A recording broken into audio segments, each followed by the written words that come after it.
Matania Radio.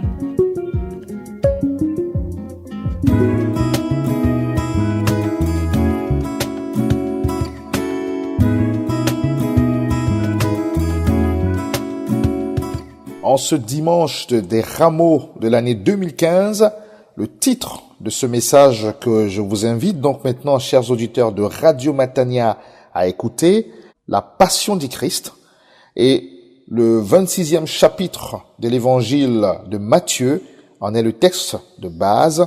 Je vous encourage vraiment à l'écouter, cette méditation. En fait, je précise qu'il s'agit d'une méditation. Pourquoi? Parce que c'est une lecture continue sur la Passion du Christ. La Passion du Christ est au cœur des évangiles. Elle est le sommet de l'amour de Dieu pour les hommes.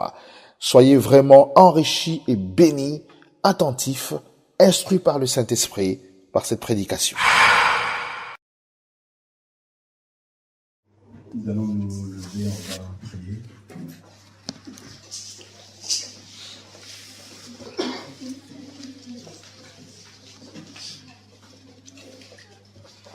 Vous ouvrez vos Bibles dans l'Évangile selon Matthieu, chapitre 26. Évangile selon Matthieu, chapitre 26.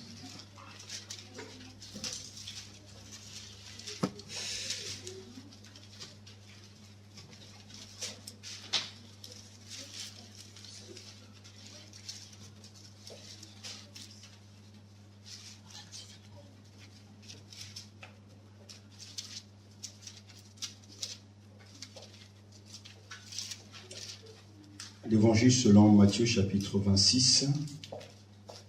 Lorsque Jésus eut achevé tous ses discours, il dit à ses disciples, « Vous savez que la Pâque a lieu dans 2 jours et que le Fils de l'homme sera livré pour être crucifié. » Alors les principaux sacrificateurs et les anciens du peuple se rassemblèrent dans la cour du souverain sacrificateur appelé Caïphe, et ils résolurent de se saisir de Jésus par ruse et de le faire mourir.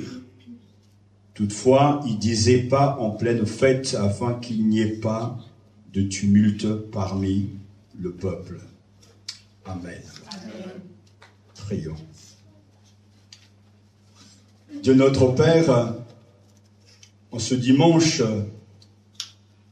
nous voulons écouter ta voix. Amen. Nous voulons te comprendre et nous désirons te suivre. Amen. Fais que ton esprit nous aide à vivre ainsi. Amen. Qu'il ouvre par son illumination notre intelligence pour te comprendre. Amen. Car nous voulons te vivre au quotidien. Amen. Mais Seigneur, nous ne sommes pas à la hauteur, nous ne le serons jamais si toi tu ne nous aides pas par ton esprit à comprendre les Écritures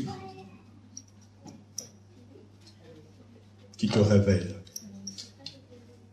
Que ton esprit soit à l'œuvre, il est déjà, afin que ceux que tu as prédestinés à changer, à t'aimer, à t'obéir et à te suivre, écoutent et reçoivent cette parole. Car nous savons, et c'est une certitude, que cette parole, elle est vivante, elle est efficace. Qu'elle ne retournera point à toi sans avoir exécuté ta volonté. Tu l'envoies pour la vie ou pour la mort, mais elle reviendra toujours à toi, car cette parole, elle est vivante. Père, nous voulons nous la vie et pas la mort. Nous voulons la bénédiction et non pas la malédiction. C'est pour ça que nous voici pour te servir. Fais-nous du bien. Au nom de Jésus. Amen.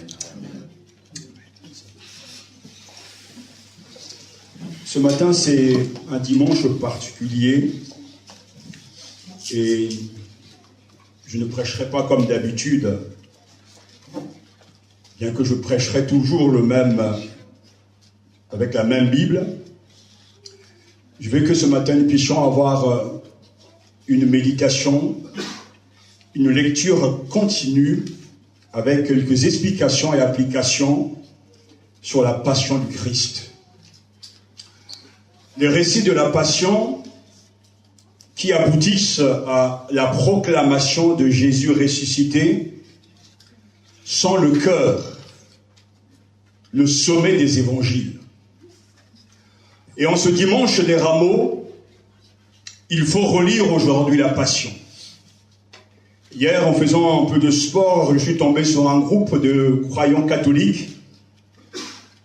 Une centaine de personnes qui faisaient leur pèlerinage pour vivre pleinement cette semaine sainte.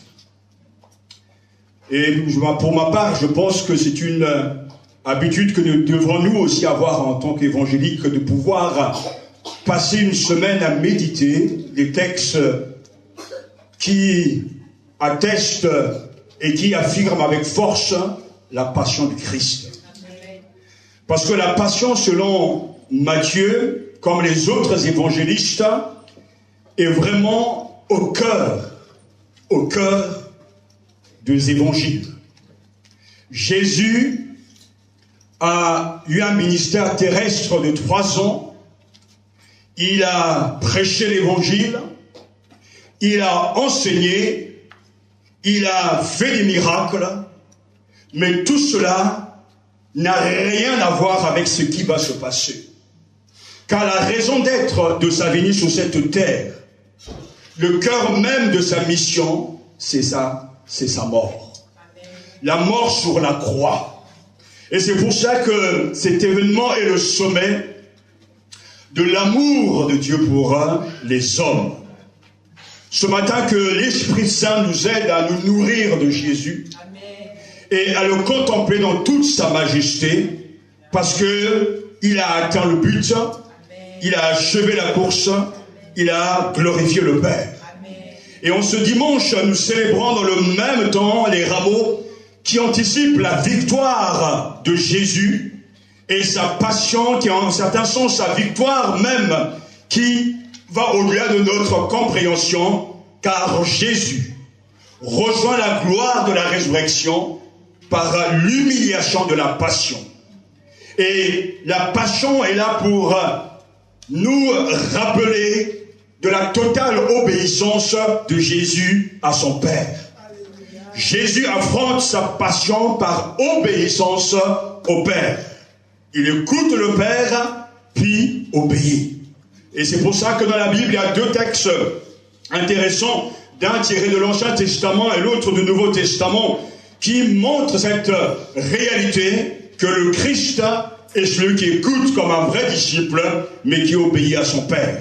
Dans Ésaïe chapitre 40, versets 4 à 7, il est écrit « Le Seigneur, l'Éternel, m'a donné le langage des disciples pour que je sache soutenir par la parole celui qui est fatigué. Il éveille chaque matin, il éveille mon oreille pour que j'écoute. À la manière des disciples. Et il poursuit, le Seigneur, l'Éternel m'a ouvert l'oreille, et moi, je ne me suis pas rebellé, je ne me suis pas retiré en arrière, j'ai livré mon dos à ceux qui me frappaient, et mes joues à ceux qui m'arrachaient la barbe. Je n'ai pas dérobé mon visage aux outrages et aux crachats, mais le Seigneur l'Éternel m'a secouru. C'est pourquoi je n'ai pas été outragé, c'est pourquoi j'ai rendu mon visage semblable à un roc, sachant que je ne serai pas honteux. Ésaïe chapitre 50, versets 4 à 7. Et l'autre texte dans le Nouveau Testament est donc tiré du livre de l'épître de Paul aux Philippiens, chapitre 2, versets 6 à 11. Lui dont la condition était celle de Dieu, il n'a pas estimé comme une proie à arracher d'être égal avec Dieu. Mais il s'est dépouillé lui-même en prenant la condition d'esclave, en devenant semblable aux hommes. Après s'être trouvé dans la situation d'un homme, il s'est humilié lui-même en devenant obéissant jusqu'à la mort. La mort sur la croix. C'est pourquoi aussi Dieu l'a souverainement élevé et lui a donné le nom qui est au-dessus de tout nom, afin qu'au nom de Jésus, tout genou fléchisse dans les cieux, sur la terre et sous la terre, et que toute langue confesse que Jésus-Christ est Seigneur, à la gloire de Dieu le Père. Le Christ a écouté son Père. Le Christ a obéi à son Père. Et la passion nous montre à quel point Jésus a été docile au Père. Il est conscient d'avoir à accomplir les Écritures. Il donne sa plus parfaite adhésion à la volonté du Père, sachant que cette volonté est positive. Une volonté de salut pour tout le genre humain. Il se sacrifie lui-même afin que nous soyons sauvés. Amen. Alors c'est 2 jours intenses, 2 jours prenants, 2 jours profonds. Jésus va vivre des moments difficiles, des moments, les derniers jours de sa vie sur cette terre, mais il les affronte avec courage, avec détermination, parce qu'il sait que c'est pour cette raison qu'il est venu sur cette terre, afin de donner sa vie pour les pécheurs et de sauver ceux que le Père a prédestinés au salut. Alors ce matin, suivons pas à pas, en tout cas, cette passion de Jésus. Je vous demande vraiment de vous concentrer sur vos Bibles, et j'ai préparé quelques, en tout cas, diapos pour nous y aider, mais ce sont simplement des textes bibliques, et nous voulons commencer par voir comment commence la passion de Jésus. Et cette passion s'ouvre par un prologue, Matthieu chapitre 26, versets 1 à 16. Et nous avons lu les 5 premiers versets, car ces 5 premiers versets, en fait, introduisent tout le thème de la passion de Jésus. Lorsque Jésus eut achevé tous ses discours, il dit à ses disciples, « Vous savez que la Pâque a lieu dans 2 jours. Et que le Fils de l'homme sera livré pour être crucifié. » C'est là les paroles qui ont une portée considérable pour nous les croyants. Le Christ s'adresse à ses disciples et il leur dit, vous savez, sachant que la Pâque a lieu dans 2 jours, et il précise que le Fils de l'homme sera livré pour être crucifié. C'est là toute la force de la passion. Le Christ est conscient qu'il va être livré pour être crucifié. Et la passion commence avec cette parole de Jésus qu'on pourrait traduire « Sachez que le Fils de l'homme sera livré pour être crucifié. » J'attire votre attention sur le verbe « livrer », car ce verbe a un sens, une portée considérable. Il faudra compter le nombre de fois qu'il est employé par l'évangéliste Matthieu dans son évangile, mais particulièrement dans ces 2 chapitres, chapitres 26 et 27. À maintes reprises, vous ferez attention lors de nos lectures que ce verbe revient, et ce verbe livré au passif pour parler de la passion de Jésus, c'est Dieu qui livre aux hommes son Fils. Mais aussi, dans Galates, chapitre 2, verset 20, sur le Christ s'est lui-même livré pour nous. Il n'y a pas de contradiction, Dieu a livré son Fils. Et Jésus s'est livré lui-même. Et c'est avec ces paroles historiques que commence la passion de Jésus. Jésus sait très bien qu'il est venu pour cela. Le verbe livrer signifie, ça fait remettre quelque chose à quelqu'un, abandonner. Le Père a abandonné son Fils pour le salut des hommes, et Christ a donné sa vie pour les saluts des hommes. Et à travers ces paroles, les événements s'enclenchent. D'abord, par cette prophétie, Jésus se soumet à la volonté de Dieu, et dès lors les événements s'enclenchent. Versets 3 à 5, c'est le complot des autorités. Alors les principaux sacrificateurs et les anciens du peuple se rassemblèrent dans la cour du souverain sacrificateur appelé Caïphe, et ils résolurent de se saisir de Jésus par ruse et de le faire mourir. Toutefois, ils disaient, pas en pleine fête, afin qu'il n'y ait pas de tumulte parmi le peuple. Dieu et Jésus contrôlent toutes choses. Parce que derrière la machination, derrière le complot des autorités, nous savons, nous, que Dieu a livré son Fils et que le Fils a livré sa propre vie. Nous devons nous rappeler que quelles que soient les crises, Dieu, lui, utilise chaque crise pour manifester sa puissance. Les principaux sacrificateurs, les autorités avaient décidé de faire mourir Jésus, de le saisir par ruse, mais ils oublient que derrière ces machinations, le dessein souverain du Seigneur est en train de s'accomplir, car le Christ doit mourir pour le salut des hommes. Les événements s'enclenchent encore, suivis donc de ce récit de l'onction de Jésus à Béthanie. Comme Jésus était à Béthanie, dans la maison de Simon le lépreux, une femme s'approcha de lui. Elle tenait un vase d'albâtre plein d'un parfum de grand prix. Et pendant qu'il se trouvait à table, elle répandit le parfum sur sa tête. À cette vue, les disciples s'indignèrent et dirent: à quoi bon cette perte? On aurait pu vendre ce parfum très cher et en donner le prix aux pauvres. Jésus s'en aperçut et leur dit: pourquoi faites-vous de la peine à cette femme? Elle a accompli une bonne action à mon égard. Car vous avez toujours les pauvres avec vous, mais moi, vous ne m'avez pas toujours. En répandant ce parfum sur mon corps, elle a fait pour ma sépulture. En vérité, je vous le dis, partout où cette bonne nouvelle sera prêchée dans le monde entier, on racontera aussi en mémoire de cette femme ce qu'elle a fait. Et c'est vrai, ce matin, c'est une preuve encore que cette femme, on en parle encore. Son nom n'est pas cité, mais cette femme a reconnu la valeur suprême de Jésus.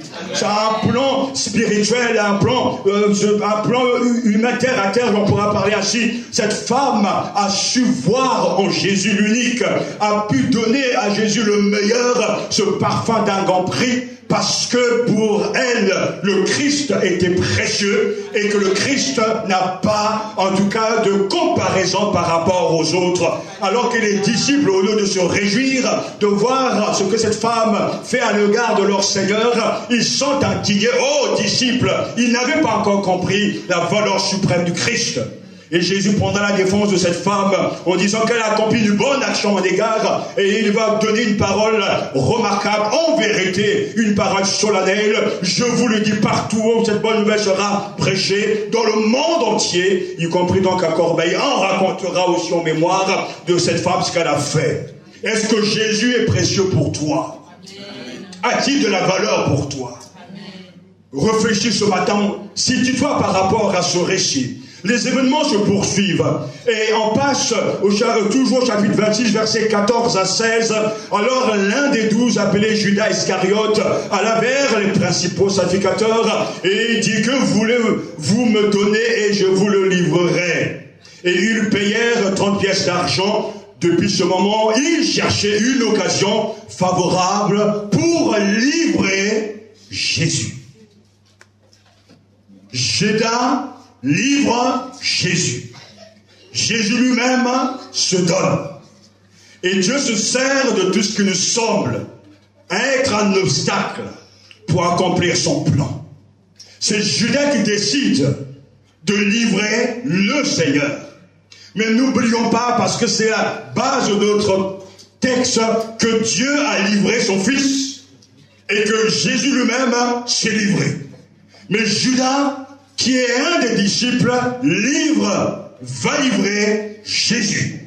Rappelons-nous que nos décisions ont des conséquences, mais Dieu reste souverain. Amen. Quel que soit ce que l'on peut faire, Dieu reste souverain, celui qui dirige toutes choses, car Dieu a livré son Fils. Mais n'oublions pas, et situons-nous encore ce matin, Judas, le traître, fait partie des 12. Comme au temps de Judas, les traîtres feront toujours partie de la communauté, parce que c'est là qu'ils auront leur place et qu'ils pourront mieux détruire. Le événement se poursuit.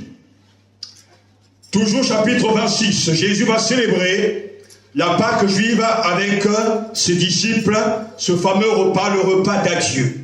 Verset 17, c'est les préparatifs, parce qu'il y a 3 phases justement dans la préparation de ce repas.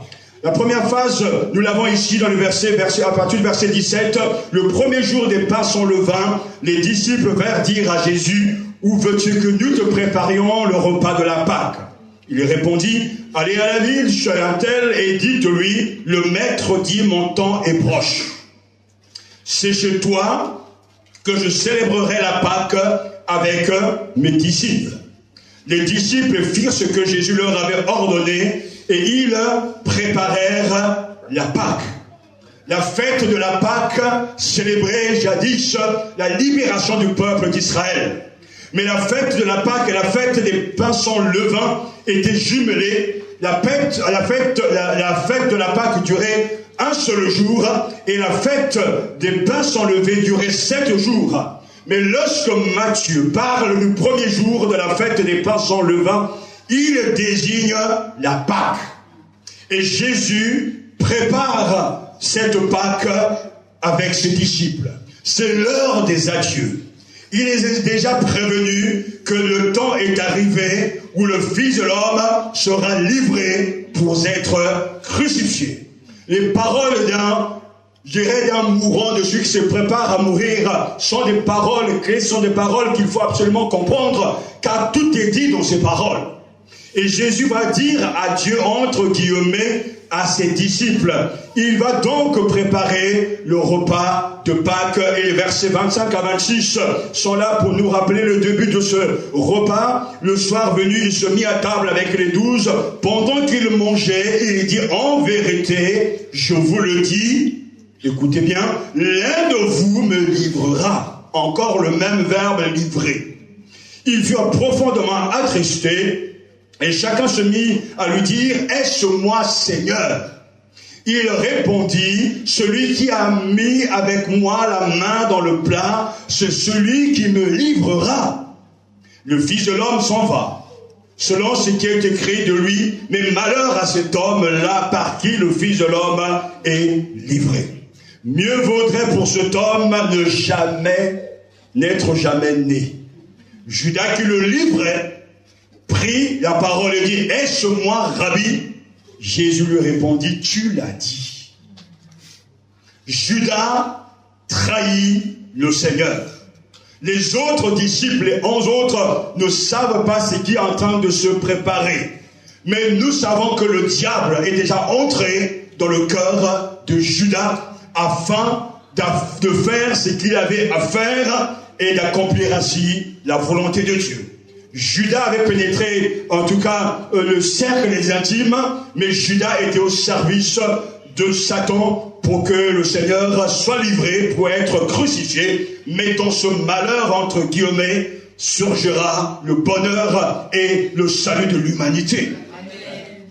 Et pendant le repas, versets 26 à 29, pendant qu'il mangeait, Jésus prit du pain et après avoir dit la bénédiction, il le rompit et le donna aux disciples en disant, prenez, mangez, ceci est mon corps. Il prit ensuite une coupe et après avoir rendu grâce, il la leur donna en disant, buvez-en tous, car ceci est mon sang. Le sang de l'alliance qui est répandu pour beaucoup pour le pardon des péchés. Je vous le dis, je ne boirai plus désormais de ce fruit de la vigne jusqu'au jour où j'en boirai de nouveau avec vous dans le royaume de mon Père. Jésus institue la Sainte Seine. Et la Sainte Seine est un mémorial. Et nous devons méditer nous aussi sur la mort de Jésus pour nos péchés. Tout à l'heure, nous avons célébré la Sainte Seine. Mais la Sainte Seine est le mémorial d'une personne, de Jésus. Lui-même dit, faites ceci en mémoire de moi. La Sainte Seine doit nous faire souvenir de qui est Jésus. La Sainte Seine doit nous rappeler ce que Jésus est et ce qu'il a fait. Faites ceci en mémoire de moi, en mémoire de tout ce que je suis pour vous. La Sainte Seine est une alliance, un testament, car Jésus lui-même le dira, ceci est le sang de l'alliance, d'une nouvelle alliance. Non pas une alliance selon la lettre, mais une alliance par le sang précieux de Jésus. Et lui-même poursuit en disant que la Sainte Seine, le temps justement de célébration de la Sainte Seine est un temps de communion fraternelle. Jésus dit, je vous le dis, je ne boirai plus désormais de ce fruit de la vigne jusqu'au jour où j'en boirai de nouveau avec vous dans le royaume de mon Père. Donc lorsque nous célébrons la Sainte Seine, nous faisons mémoire de Jésus. Nous nous souvenons de tout ce qu'il est et de tout ce qu'il a fait pour nous. Lorsque nous célébrons la Sainte Seine, nous sommes en train de vivre un testament fort, une nouvelle alliance. Ceci est mon sang, le sang de l'alliance, qui est répandu pour beaucoup pour le pardon des péchés. Plus de boucs, plus de sacrifices. Le Christ a donné sa vie, a versé son sang, le sang d'un autre testament, un testament sans faille qui ne sera jamais brisé, car ce testament, c'est le testament de son sang précieux qui est répandu pour beaucoup, pour le pardon des péchés. Ainsi, lorsque nous célébrons la Sainte Seine, c'est une communion fraternelle. Jésus dira, parce que j'en boirai plus de nouveau avec vous. On ne prend pas la Sainte Seine tout seul, mais on est en communion avec les frères et sœurs. C'est la communauté, c'est l'Église qui prend ces éléments en mémoire du Seigneur et qui rend grâce pour une telle espérance, car Jésus lui-même dira, oui, j'en boirai du nouveau avec vous dans le royaume de mon Père. Donc il anticipe bien, il viendra un jour où il y aura les noces de l'agneau, où ensemble dans le cieux, on pourra donc festoyer. C'est pour ça que la Sainte Seine est une espérance, jusqu'à ce que il soit revenu. Amen. Alléluia. Amen. Et lorsque Jésus a institué la Sainte Seine, qu'a-t-il fait? Après avoir chanté, nous dit le verset 30, ils se rendirent au mont des Oliviers. Et après la Sainte Seine, on chantait le fameux justement, allez, les psaumes prévus pour la fête, les psaumes 113 à 118, car ces psaumes chantent la gloire du Seigneur. Ces psaumes expriment la reconnaissance pour celui qui nous a sauvés. À la maison, prends le temps de relire cette semaine ces psaumes, les psaumes 113 à 118, pour te rappeler ton histoire et ton identité. Amen. Après avoir institué la Sainte Seine, et sur le chemin vers le mont des Oliviers, Jésus annonce la dispersion des disciples. À partir du verset 31 du chapitre, toujours 26, alors Jésus leur dit, je serai pour vous cette nuit une occasion de chute, car il est écrit, je frapperai le berger, et les brebis du troupeau seront dispersées. Mais après ma résurrection, je vous précéderai en Galilée. Pierre prit la parole et lui dit, quand tu serais pour tous une occasion de chute, tu ne le seras jamais pour moi. Jésus lui dit, en vérité, je te le dis cette nuit même. Avant que le coq chante, tu me régneras 3 fois. Pierre lui répondit, quand il me faudra mourir avec toi, je ne te régnerai pas, point. Et tous les disciples dirent de même. Mais nous savons qu'il n'en est pas ainsi. Car Pierre va réellement régner le maître. Mais Jésus pourtant le prévient. Jésus annonce la dispersion des disciples. Mais en même temps, il annonce une bonne nouvelle, je vous précéderai en Galilée. Il sait qu'il doit mourir, car c'est pour cela qu'il est venu. Le Fils de l'homme va être livré pour être crucifié, on va le torturer, il sera enseveli, mais il ressuscitera. Donc le Christ qui parle, le Christ qui s'adresse à nous, est réellement conscient du début et la fin de sa vie. Donc ils sont pleine conscience qu'il fait face à sa passion avec détermination, car quelle assurance, quelle foi. Il dit, mais après ma résurrection, je vous précéderai en Galilée. Alors c'est une espérance incroyable. Ce sauveur est remarquable, parce qu'il sait qu'il va être crucifié, passer par les mains des pécheurs, connaître la mort la plus incroyable, mais il a aussi cette foi qu'il va ressusciter. Amen. Parce que c'est écrit. Amen. Oh, les événements s'enchaînent. Tout cela se passe en 2 jours. Ça va vite. Mais suivant scène après scène ce qui est en train de se passer, parce que la passion doit nous interpeller ce matin. Amen. Là-dessus, Jésus allait avec verset 36 du chapitre toujours 26 de Matthieu. Là-dessus, Jésus alla avec eux au lieu d'Gethsémane, qui veut dire le pressoir à huile. Et il dit aux disciples, asseyez-vous ici pendant que je m'éloignerai pour prier. Il prit avec lui Pierre et les deux fils de Zébédée, et il commença à être saisi de tristesse et d'angoisse. Il leur dit, mon âme est triste jusqu'à la mort. Restez ici et veillez avec moi.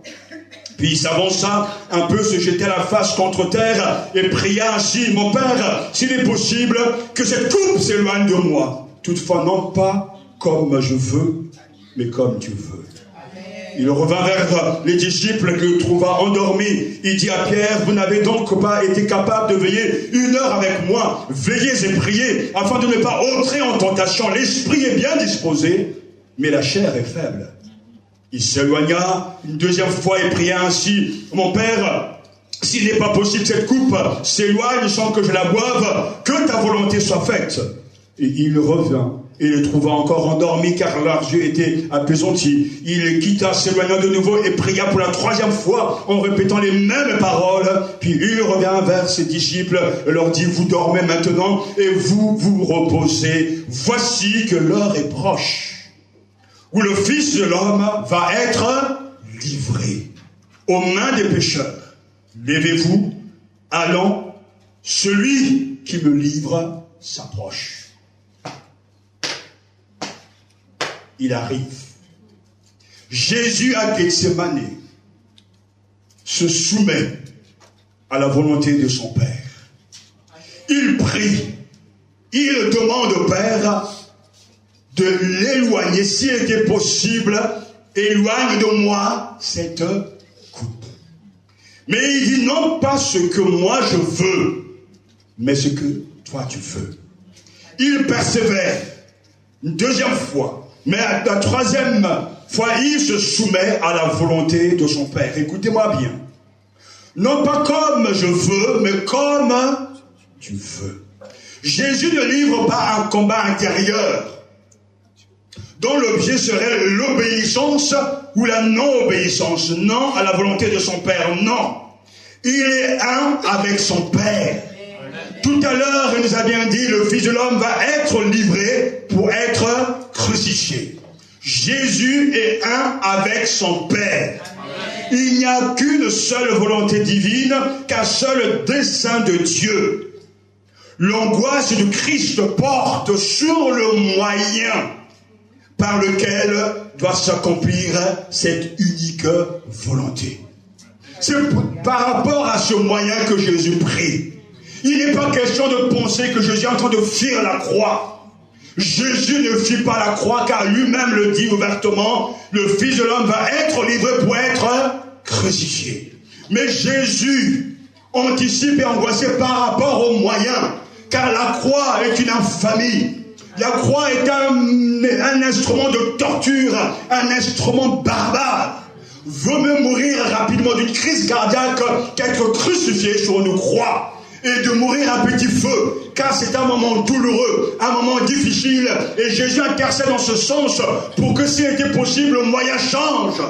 Mais le moyen ne peut pas changer, car c'est par la croix que nous pouvons être sauvés. Et c'est pour ça que la croix est le trône de Dieu, et que la croix est le message qu'il nous faut prêcher, Christ crucifié. Amen. Alléluia. Mais le Seigneur a été exaucé. Alors qu'il demandait à ses disciples de l'entourer, et ils étaient en train de dormir. Pour nous interpeller encore ce matin, il nous dit, veillez et priez, afin de ne pas entrer en tentation. La tentation qui te fait tomber, la tentation qui te fait abandonner, la tentation qui fait que tu es infidèle, la tentation qui fait que tu fuis tes responsabilités, la tentation qui fait que tu ne veux pas braver les événements et continuer à suivre le Seigneur. Cette tentation est dans la vie de tous les croyants. Mais si tu ne pries pas, tu ne réussiras pas. Le Christ, face à la tentation, a prié.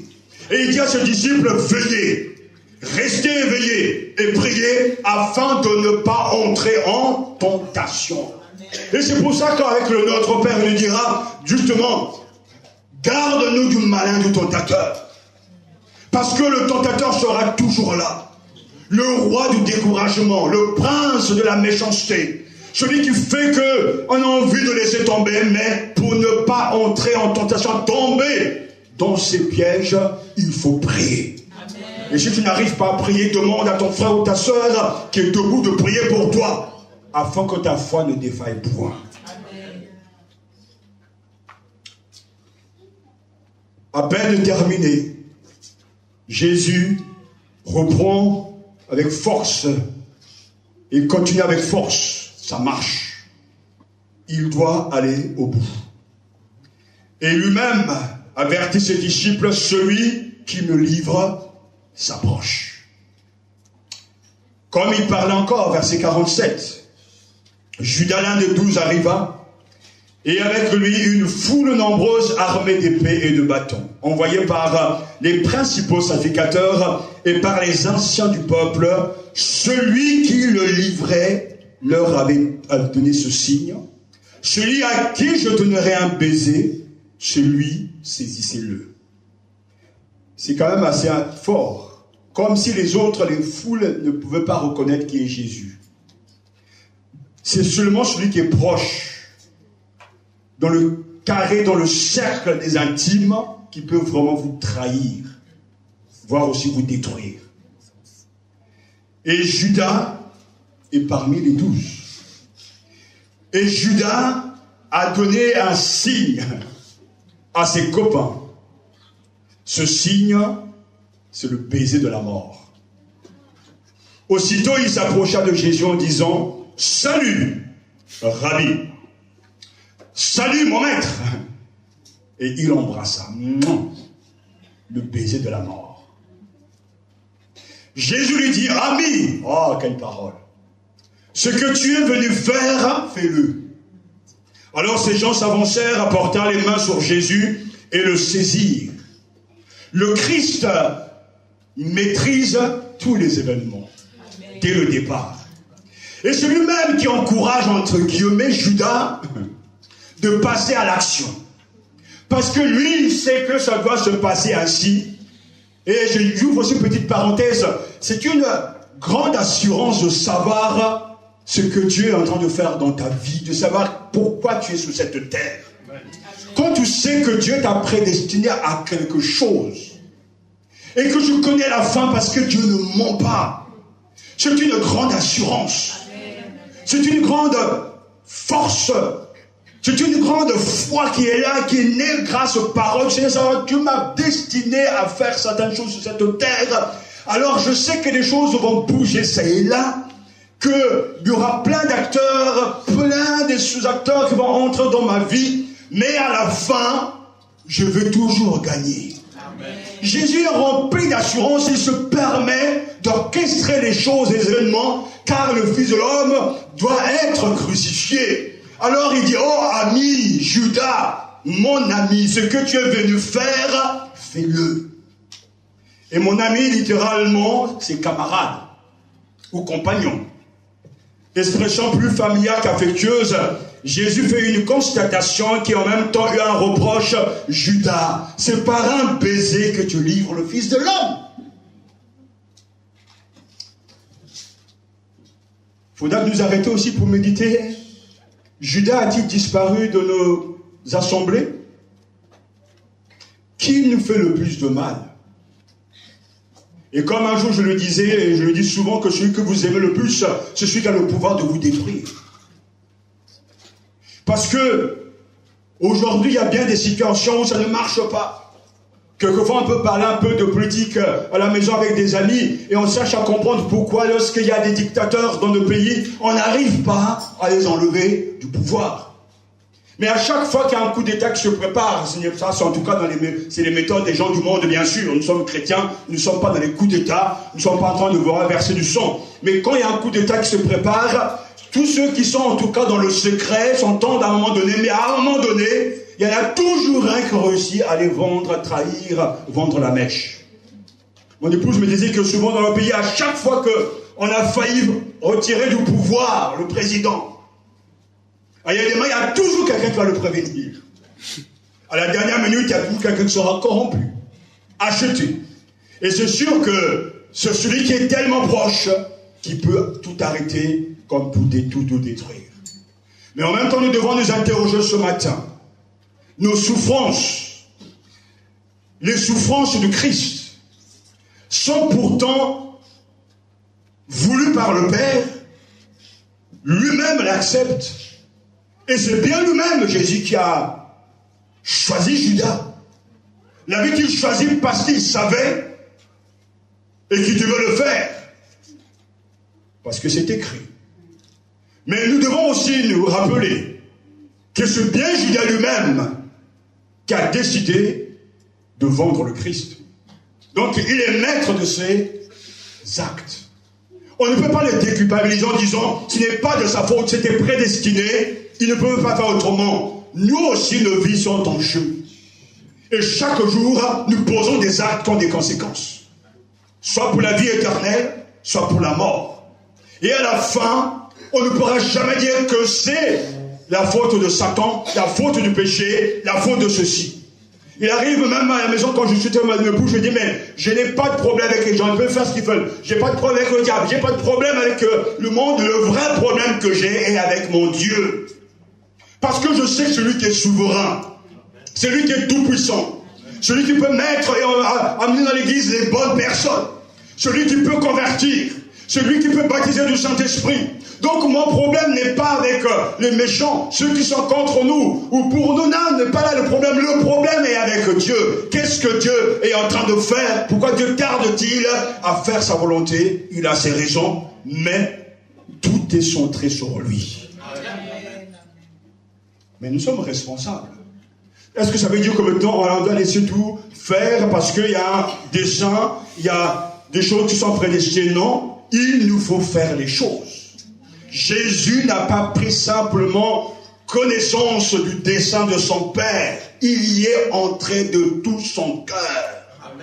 Le Fils de l'homme va être livré pour être crucifié. C'est bien gentil de réaliser les promesses de Dieu. C'est bien gentil de comprendre la Bible. C'est bien gentil de comprendre ce que la Bible enseigne. Mais il faut entrer dans la pratique de ce que nous avons compris.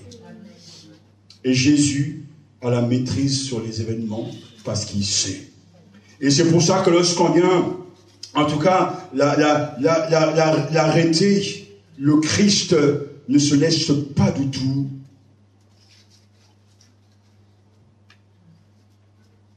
écarteler.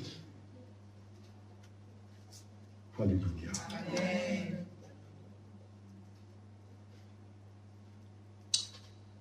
Le verset 51 nous dit que un de ceux qui étaient avec Jésus étendit la main, tira son épée, frappa le serviteur du souverain sacrificateur et lui emporta l'oreille. Alors Jésus lui dit, remets ton épée à sa place, car tous ceux qui prendront l'épée périront par l'épée. Penses-tu que je ne puisse pas invoquer mon Père qui me donnerait à l'instant plus de 12 légions d'anges? Comment donc s'accompliraient les Écritures, d'après lesquelles il doit en être ainsi? Jésus a la maîtrise sur les événements. Il refrène la violence des disciples. Et c'est lui-même aussi qui va interpréter ce qui lui arrive. À ce moment-là, verset 55, Jésus dit à la foule, vous êtes venus comme après un brigand, avec des épées et des bâtons pour vous emparer de moi. J'étais tous les jours assis dans le temple, j'enseignais et vous ne vous êtes pas saisis de moi. Mais tout cela est arrivé afin que les écrits des prophètes soient accomplis. Alors tous les disciples l'abandonnèrent et prirent la fuite, alors que beaucoup plus tôt, on a bien lu verset 35, Pierre lui répondit, quand il me faudrait mourir avec toi, je ne te régnerai point. Et tous les disciples dirent de même. Et verset 56, alors tous les disciples l'abandonnèrent et prirent la fuite. Ô homme, seule l'épreuve révèle la vraie nature des gens. On ne peut jamais connaître les gens malgré leur gentillesse, leur sourire, leur cadeau. Il faut l'épreuve. L'épreuve pour savoir si l'autre est un ami. Il faut l'épreuve pour savoir si l'autre est un frère. ou une sœur. Car les paroles ne suffisent pas. Avec la bouche, on peut aimer tout le monde. Avec la bouche, on peut bénir tout le monde. Comme avec la bouche, on peut maudire tout le monde. Mais seuls les actes comptent. Car il ne s'agit pas de augmenter et d'amplifier les décibels, les paroles, comme chantait l'autre. Mais il faut démontrer son attachement au Seigneur par des actes. C'est ça et la vraie religion. Et au moment où Jésus doit être entouré, c'est à ce moment-là que les disciples le lâchent aux bandes de lâcheurs. Jésus a besoin d'eux. Et comme je vous l'avais dit un jour, quand nous sommes ensemble, on est plus fort. Lorsqu'on est fatigué, on est plus fort. Lorsqu'un frère passe par un moment difficile, le deuil, les autres frères en Christ doivent l'entourer. Quand un sœur passe par le deuil, les autres frères et sœurs en Christ doivent l'entourer. Parce que le vrai chrétien porte le fardeau de son frère. Et c'est pour ça, comme nous l'avons entendu, oui, nous avons besoin de penser aux autres. Mais au moment où on a besoin des autres, au moment où on a besoin justement de prendre courage, de se ressourcer parce qu'on est fatigué, épuisé, c'est là qu'on vous lâche. Des lâcheurs, j'en ai vu toute ma vie. Et ce vendredi, on lisait comme ça dans la méditation le proverbe qui nous dit justement les gens bons, on les trouve partout, proverbe chapitre 20. Mais où sont les gens fidèles? Et pourtant la qualité d'un vrai disciple, les vraies qualités d'un disciple, on peut simplement les résumer.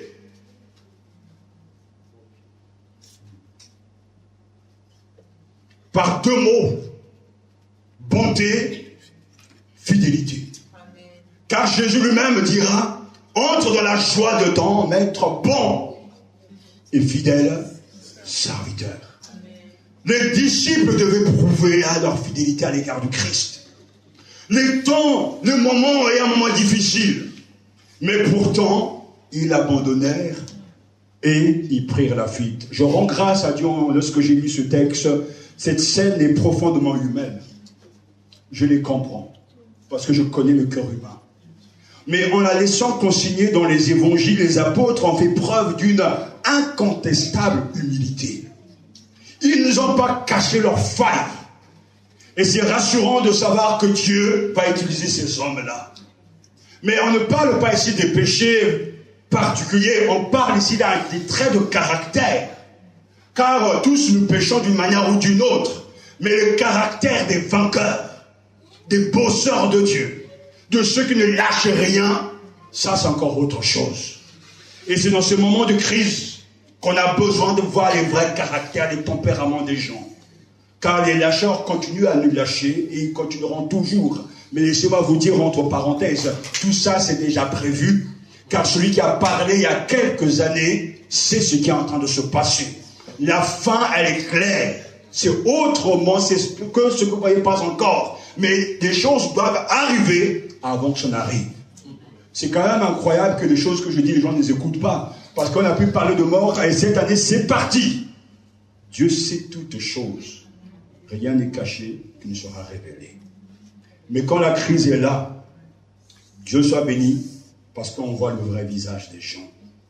Et nous apprenons par Jean que, toujours précis que ce genre de violence de cet homme, justement de ce disciple qui va carrément prendre l'épée et faire quoi? Couper l'oreille. Il y a de l'amour dans cet acte. Mais ce n'est pas la méthode du royaume des cieux. Parce que si tout le monde devait venir avec son sabre, son couteau, pour défendre le Christ, de cette manière, ça n'ira pas. L'évangile n'est pas la guerre. L'évangile n'est pas le couteau ou les armes. L'évangile est un message de paix. Et Jésus le dit très clairement parce que Jean précisera que cet homme en question, c'est bien Simon-Pierre. Et l'impulsif contre un nommé Malchus. Mais Jésus refuse la violence qui appelle et renforce la violence. On pourra dire la violence appelle encore la violence. Ici dans le monde, on l'avait compris, on fera moins de guerre. Mais le royaume de Jésus est d'un autre ordre. Il ne vient pas de ce monde, il vient D'ailleurs, mon royaume n'est pas de ce monde. Et Jésus dit, mais si vous pensez, franchement, moi le Seigneur, si j'ai besoin de protection, si j'ai besoin d'une garde rapprochée, je pourrais demander des centaines et des milliers d'anges qui viendront me défendre, mais la parole ne sera jamais accomplie, la prophétie ne s'accomplira pas, car le Fils de l'homme est venu pour être livré et crucifié. Et ça doit s'accomplir. Et Jésus va prendre le temps de réparer avec sa capacité de faire une chirurgie rapide, instantanée, il va remettre l'oreille à sa place. Merveilleux Sauveur. Et la scène, les événements se poursuivent.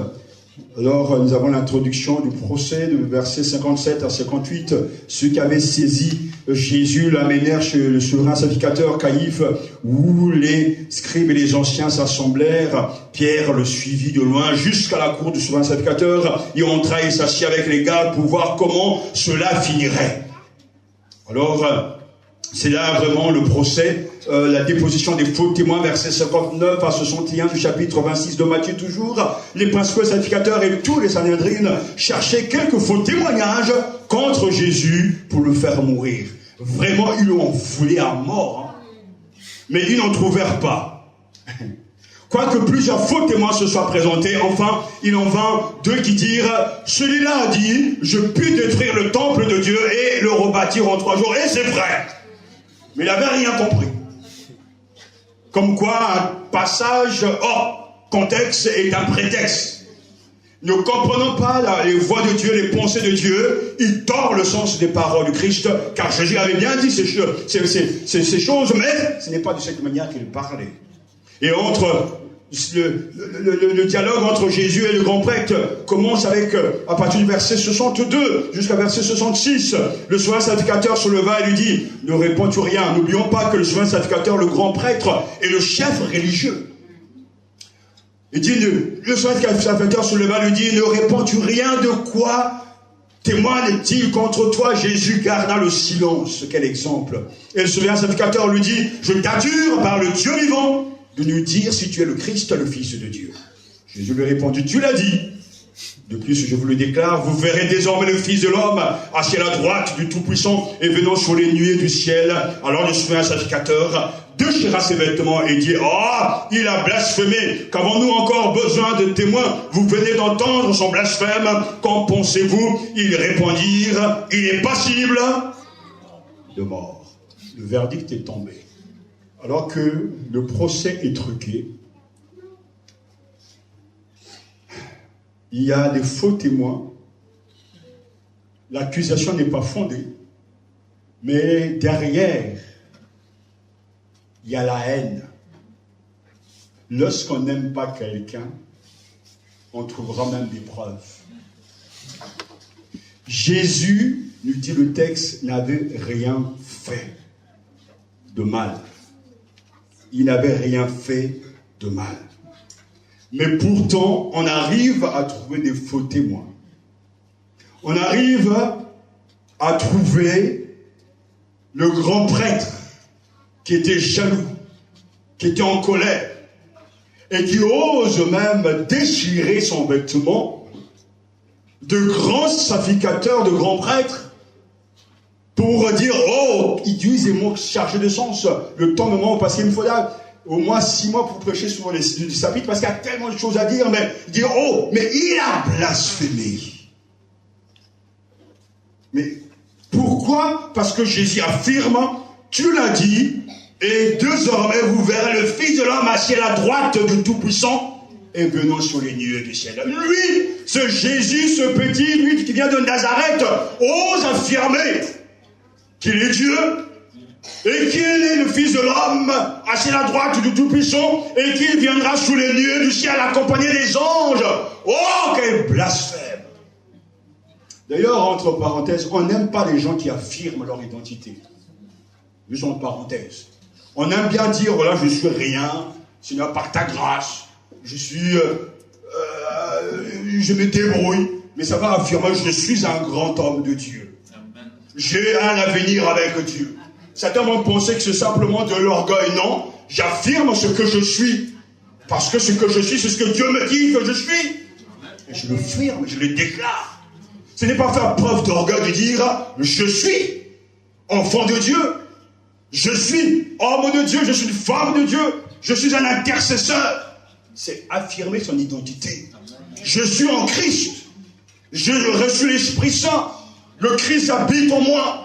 Je marche avec lui au quotidien.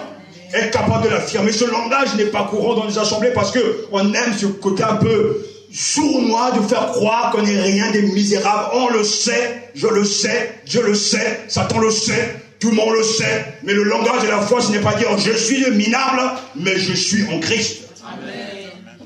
Et Jésus affirme ce qu'il est. Et sans doute derrière cette affirmation, le grand prêtre pensait qu'il en faisait trop. Mais les choses s'enchaînent pour le Christ, parce que le verdict est tombé, il est passible de mort. Et le verset 67 à 68, on voit bien que le Christ sera les outrages de Jésus. Là-dessus, ils lui crachèrent au visage, lui donnèrent des coups de poing, d'autres le giflèrent, en disant, Christ, devine, dis-nous qui t'a frappé. Jadis, ils pouvaient très bien lire dans les cœurs. Ils savaient ce que les uns pouvaient penser, mais Jésus laisse faire, car il sait qu'il est venu pour accomplir la volonté du Père.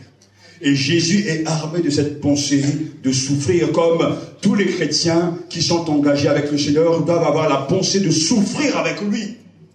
Et entre le verdict du Sanhédrin et la décision de Pilate, il y a le triple règnement de Pierre qui tient une place centrale, versets 69 à 75. Cependant, Pierre était assis dehors dans la cour. Tout à l'heure, on a lu qu'il suivait, en tout cas verset 58, dit Pierre le suivait de loin jusqu'à la cour du souverain sacrificateur. Il entra et s'assit avec les gardes pour voir comment cela finirait.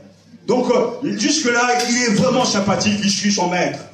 Mais là, dans la cour, il se passe quelque chose qui va révéler réellement le vrai trait de caractère de Pierre. Cependant, Pierre était assis dehors dans la cour. Une servante s'approcha de lui et dit, toi aussi, tu étais avec Jésus le Galiléen. Mais il le nia devant tous, disant, je ne sais pas ce que tu veux dire. Comme il se dirigeait vers le porche, une autre le vit et dit à ceux qui se trouvaient là, celui-ci était avec Jésus de Nazareth. Il le nia de nouveau avec serment, je ne connais pas cet homme. Puis après, ceux qui étaient là s'approchèrent et dirent à Pierre, vraiment, tu es de ces gens-là, ton langage te fait reconnaître. Alors il se mit à faire des imprécations, à jurer, je ne le connais pas. Lâchez-moi! J'aime bien un peu mettre un peu de chèvre dans le texte.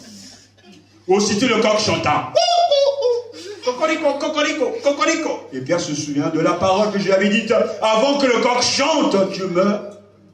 Il régnera 3 fois. Il sortit et dehors il pleura amèrement. Il ne faut pas sous-estimer le règlement de Pierre. C'est grave. Parce que s'il y a bien quelqu'un qui veut être fier d'entendre, et c'est toujours entre parenthèses des bonnes femmes qui sont en train de leur enquiquiner, tu es des leurs, tu fais partie du groupe, et s'il y a bien quelqu'un qui va dire oui, c'est vrai, je suis fier de l'appartenir. Le même Pierre que tout à l'heure disait, si quelqu'un t'aurait dit moi, niet, jusqu'au bout. Toi et moi, c'est faux. L'heure de l'épreuve arrive et Pierre, la femme s'adresse simplement, cette bonne femme s'adresse, Pierre, tu fais pas de... Non, je ne le connais pas. Et non, je ne connais pas. Jusqu'à la 3e fois, il se mit à faire des imprécations et à jurer, je vous jure, je ne le connais pas. Lui et moi, on ne se connaît pas. Elle n'a pas la même adresse. Et pourtant, Jésus l'avait averti déjà. S'il était humble, il aurait pu écouter et suivre. Mais ce Pierre qui a régné le Christ, et ses paroles sont graves, mais ce qui est le plus important, c'est que la grâce, le pardon de Dieu est supérieur à ce règnement. C'est supérieur, car ce sera lui le prédicateur de la Pentecôte. Mais Pierre a appris qui il est. Parce qu'il sortit, pleura amèrement, et c'est bon de trouver des gens qui pleurent amèrement. qui font pas semblant parce qu'ils savent qu'ils ont gaffé, ils ont fauté, ils ont péché. Et ces larmes, ce sont des larmes de repentance. Et plus tard, on sait très bien que lorsque Jésus va le retrouver au bord de lac du Tibériade, il va le restaurer. Il va le guérir. Il va le relever. Il va lui confier la mission de prendre soin de son Église. Mais là, au moment où Jésus a besoin de lui, il règne le Maître. Et les choses se poursuivent. Jésus devant le Pilate, chapitre 27, on va vers la fin, le matin venu, tous les principaux sacrificateurs et les anciens du peuple tinrent conseil contre Jésus pour le faire mourir. Après l'avoir lié, ils emmenèrent le livreur à Pilate, le gouverneur. Alors Judas qui l'avait livré, voyant qu'il était condamné, fit prix de remords et rapporta les 30 pièces d'argent aux principaux sacrificateurs et aux anciens en disant, j'ai péché en livrant le sang innocent. Ils répondirent, que nous importe, cela te regarde. J'aime bien cette réponse parce que c'est vrai, c'est ton problème, c'est tes choix, ce sont tes décisions. Assume.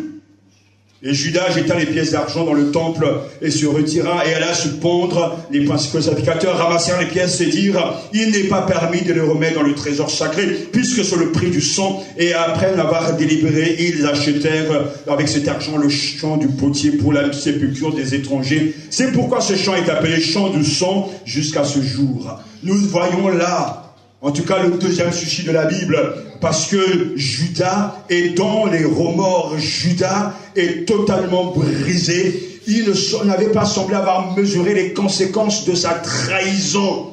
Mais il est saisi de remords jusqu'à une totale désespérance. Il jette les pièces d'argent dans le temple et va se pendre. C'est le deuxième cas de suicide dans la Bible. Le premier dans l'Ancien Testament, c'est le suicide de Ahitophel, qui était en tout cas serviteur de David, qui avait trahi David. Et qui lui aussi s'était suicidé. C'est terrible d'arriver là. Les remords. Mais quand les remords peuvent nous pousser à aller vers Jésus, c'est une bonne chose. Car il y a des gens qui ont fait du mal, qui ont trahi, qui ont menti. Mais ils ne se sentent pas coupables. Ils gèrent ce remords, ils gèrent ces émotions, et malheureusement, certains mourront avec ça. On peut être déjà suicidaire sans passer à l'acte. Parce qu'on a déjà trahi, on a menti. Mais Judas ira jusqu'au bout. Lui qui faisait partie des 12, lui qui était un intime de Jésus, va carrément se pendre. Quelle tragédie, quel drame. Mais n'oublions pas le premier niveau de ce texte, alors s'accomplit la parole du prophète Jérémie. Alléluia.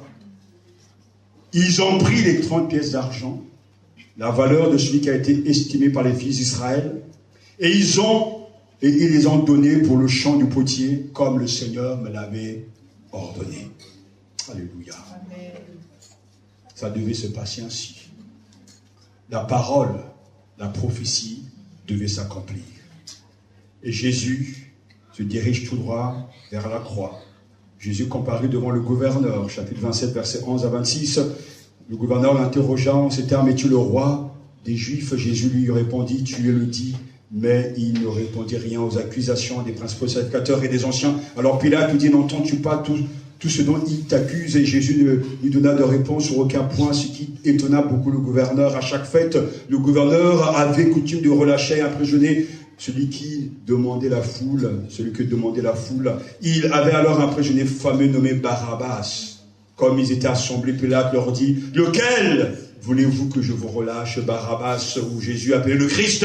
Car il savait que c'était par jalousie qu'ils avaient livré. Pendant qu'il siégeait au tribunal, verset 19, sa femme lui fit dire, c'est quand même incroyable, ne te mêle pas de l'affaire de ce juste, car aujourd'hui j'ai beaucoup souffert en songe à cause de lui, comme quoi même en songe on peut souffrir. Les principaux sacrificateurs et les anciens persuadèrent la foule de demander Barabbas et de faire périr Jésus. Le gouverneur prit la parole, leur dit, lequel des deux voulez-vous que je vous relâche? Ils répondirent Barabbas. Pilate leur dit, que ferai-je donc de Jésus appelé le Christ? Tous répondirent, qu'il soit crucifié. Le gouverneur dit, mais quel mal a-t-il fait?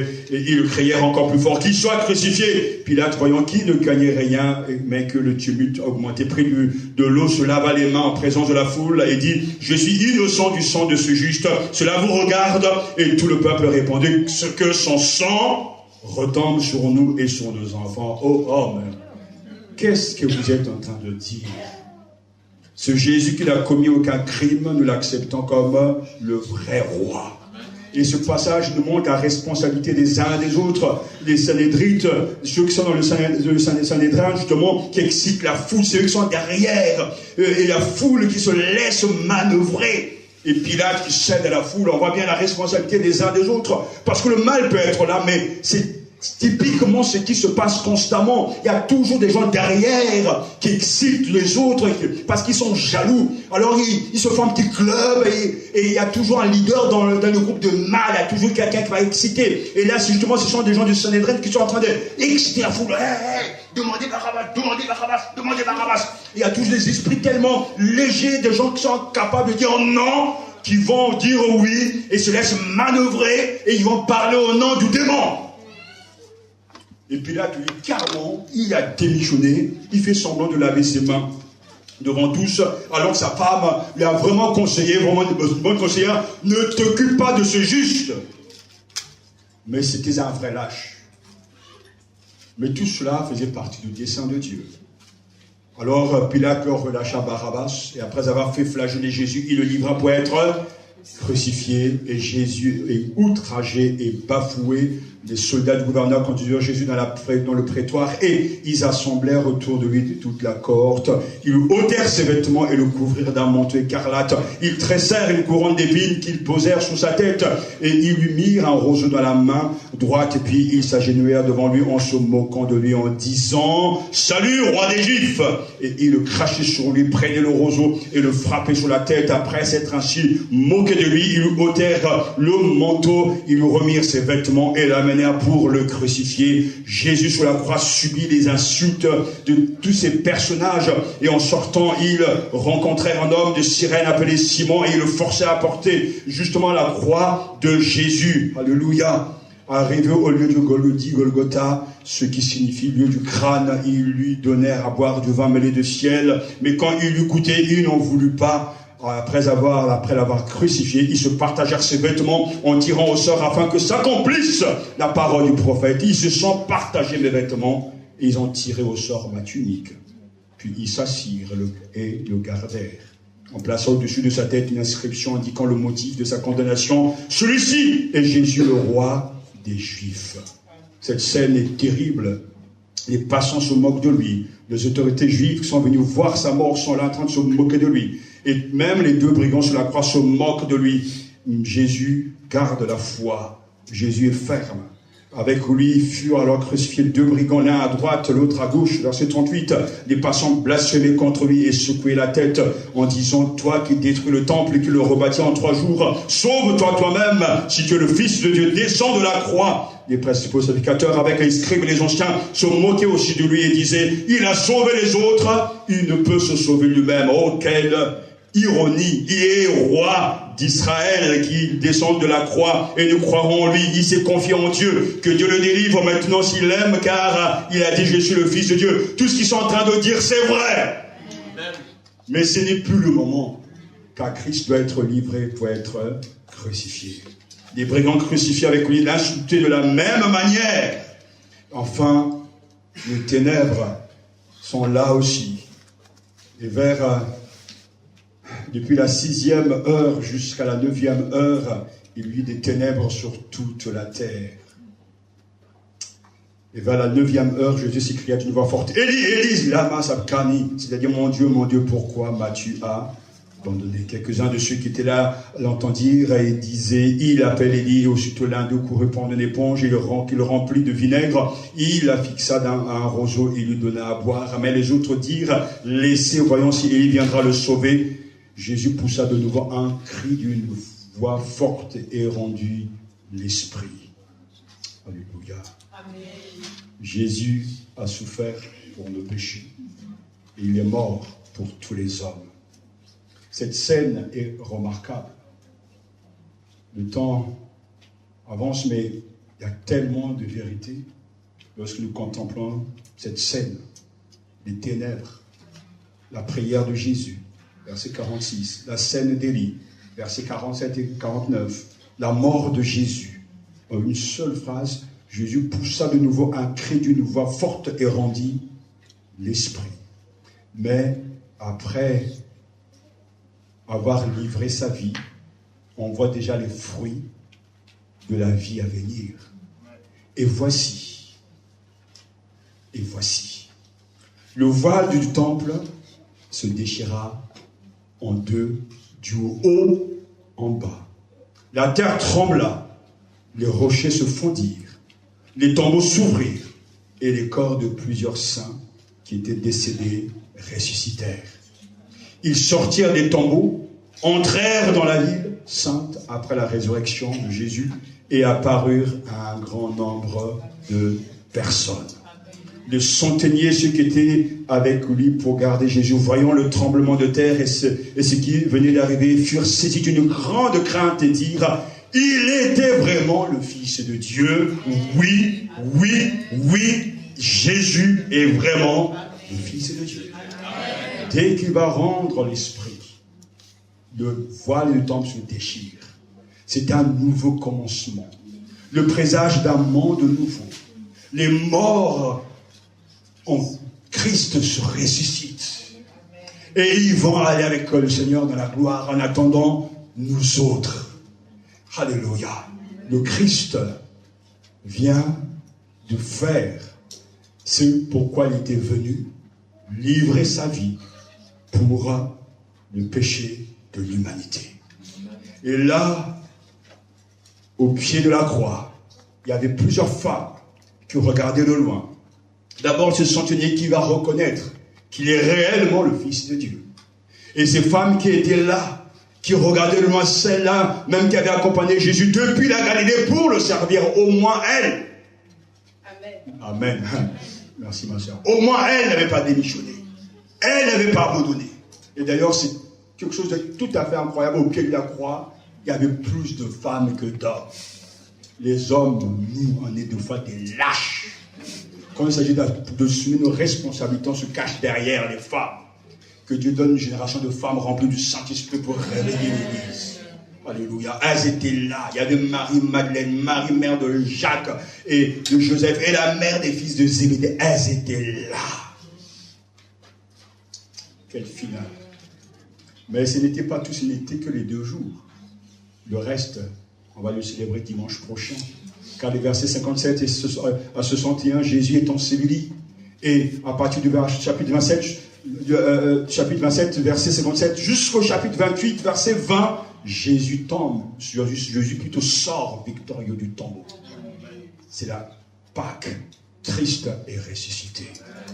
Mais j'aimerais que vous gardiez cela à l'esprit. La Pâque est une victoire. Mais avant cette Pâque, il y a d'abord le vécu, la détermination, l'obéissance de Jésus. Cette promesse que Jean nous rapporte, Luc nous rapporte plutôt dans son évangile, l'un des malfaiteurs suspendus en croix, blasphémé contre lui. N'es-tu pas le Christ? Sauve-toi toi-même et sauve-nous.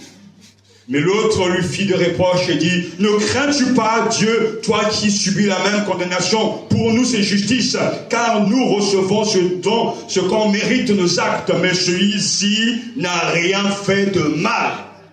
Il lui dit: Jésus, souviens-toi de moi quand tu viendras dans ton règne. Et ces paroles remarquables, il n'y a que lui qui peut parler ainsi. En vérité, je te le dis, aujourd'hui même, tu seras avec moi dans le paradis. C'est avec ces paroles-là qu'il faut finir. Parce que l'un des brigands a reconnu ses fautes. Et il demande à Jésus: souviens-toi de moi. Et nous devons nous aussi nous souvenir de tout ce que Jésus a fait. Nous rappeler ses souffrances, son rejet, les outrages, les blasphèmes, les coups de fouet, le rejet total, la trahison, la démission de ses disciples. le manque de compréhension de ses disciples. Mais nous devons aussi nous rappeler que ce Christ devait le faire. Le Père l'a voulu, lui-même l'a voulu. Et nous aussi, comme ce bon larron, oh Jésus, souviens-toi de moi quand tu viendras dans ton règne. Et entendre ce parole ce matin, à cet instant même, si tu confesses de ta bouche le Seigneur Jésus, et si tu crois dans ton cœur que tu l'as ressuscité d'entre les morts, tu seras sauvé. Car tout est fait, tout est accompli. Digne est l'agneau. Le Christ est incomparable. Et nous devons nous nourrir de lui. Ah, béni sois-tu pour ta passion. Je veux que nous levons pour nous rendre grâce au honneur, parce qu'il est digne, le salut est maintenant accompli. Tout est déjà fait. Mais souviens-toi de moi, Seigneur. Il se souviendra de toi. Chantons au Seigneur et glorifions-le pour sa passion.